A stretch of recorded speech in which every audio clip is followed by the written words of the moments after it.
The Hunchback of Notre Dame is Disney's 34th full-length animated feature film. The film is considered to be one of Disney's darkest animated films, as it explores mature subject matters. The film was released in 1996, but let me take you back to the beginning. One of the development executives at Disney read a comic book adaptation of Victor Hugo's The Hunchback of Notre Dame. The executive enjoyed the story and proposed the idea to Jeffrey Katzenberg, who was the chairman of Walt Disney Studios at the time.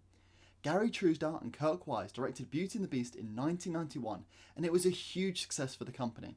It was the first animated film to be nominated for Best Picture at the Academy Awards, so Disney were keen for these two to start work on another project.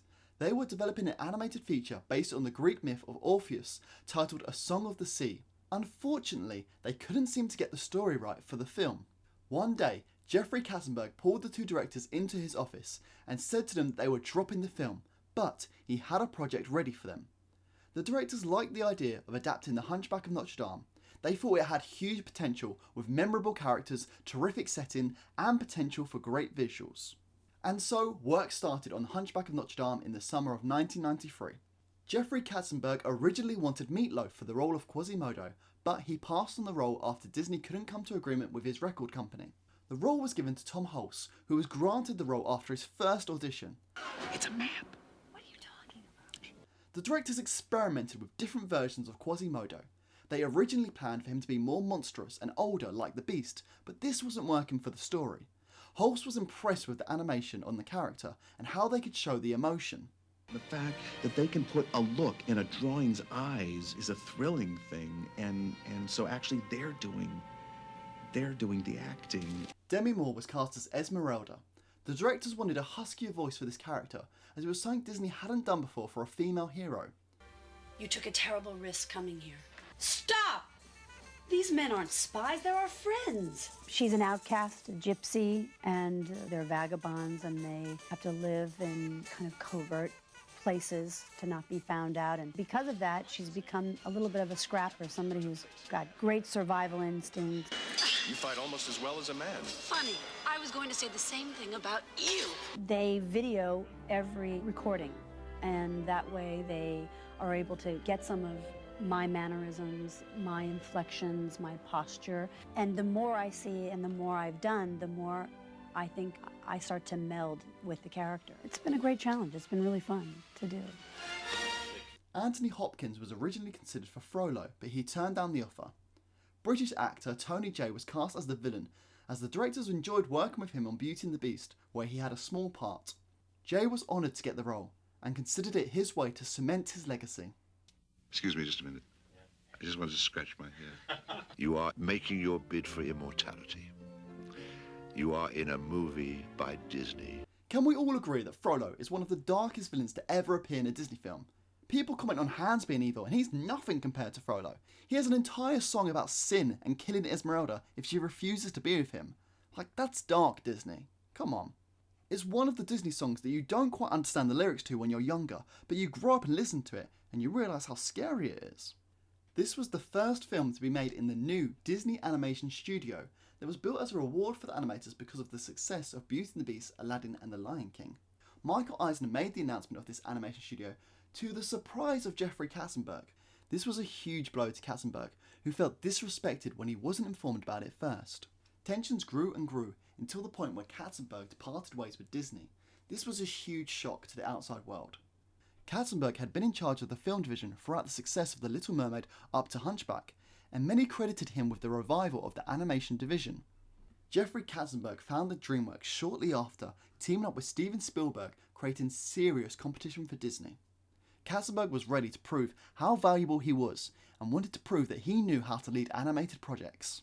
The film was scheduled for a Christmas 1995 release, but with the loss of Katzenberg, it was pushed back to the summer of 1996. James Baxter was the supervising animator for Quasimodo.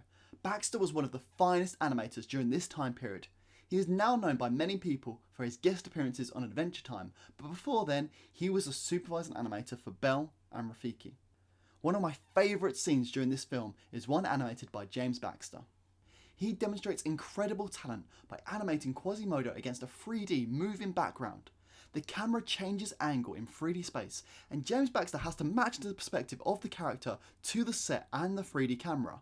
I am in awe of this scene, and I still have no idea how he can figure out how the character should appear in every frame. It's truly a masterpiece. During early development, Truesdale and Wise realised they needed crowds of people, something that would be incredibly time consuming in hand-drawn animation. In previous films, when they needed a crowd of people, they treated them like backgrounds and kept them as static characters. In The Lion King, they used new computer graphics to recreate the wildebeest stampede. The two directors wondered if it could be possible to use CGI for the crowds in the film.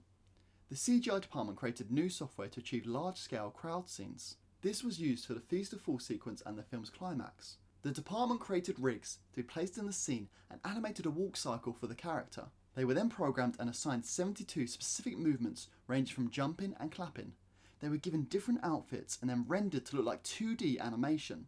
6 types of characters were created, with males and females in different weight classes. This created crowds that had never been seen in traditional animation before. I love it when traditional animation and CG are blended together to create amazing visuals. For years I had no idea there was any computer generated imagery in any of the 2D animated films. I wish we could have a few films a year that blend 2D animation and 3D animation to produce this effect. The effects department created some beautiful work in this film, including lighting effects like Quasimodo's mobile in his room. One thing that most people don't realise is that the shadows in an animated film all have to be handcrafted by the effects team. In live actions, the shadows are automatic, but in traditional animated films, everything on screen is done by an artist. Overall, there were 620 artists, production and technical staff who worked on this film, and it took 1.2 million work hours to complete. The layout supervisor and the background supervisor worked closely together to create some incredible camera angles and amazing colour palette to tell the story. Every frame of this film is used to push the storyline forward. Head of layout works with the directors and the art director in trying to set the mood and the locales of the picture, trying to create this world that Quasi's going to live in. From the storyboards, we create the staging and we put in the sets for the characters. And when it comes to background, we give it the atmosphere, its emotional color sense. You find key moments within the movie, and what you're doing is trying to establish, does this feel the way you want that scene to look? If you have a very hostile, angry scene, you're not going to be putting very pastel, muted colors in that sequence. You want something very rich and vibrant and exciting and dramatic. The Hunchback of Notre Dame grossed $21.3 million for its opening weekend. Worldwide, The Hunchback of Notre Dame grossed $325 million, making it the 5th highest grossing film of 1996.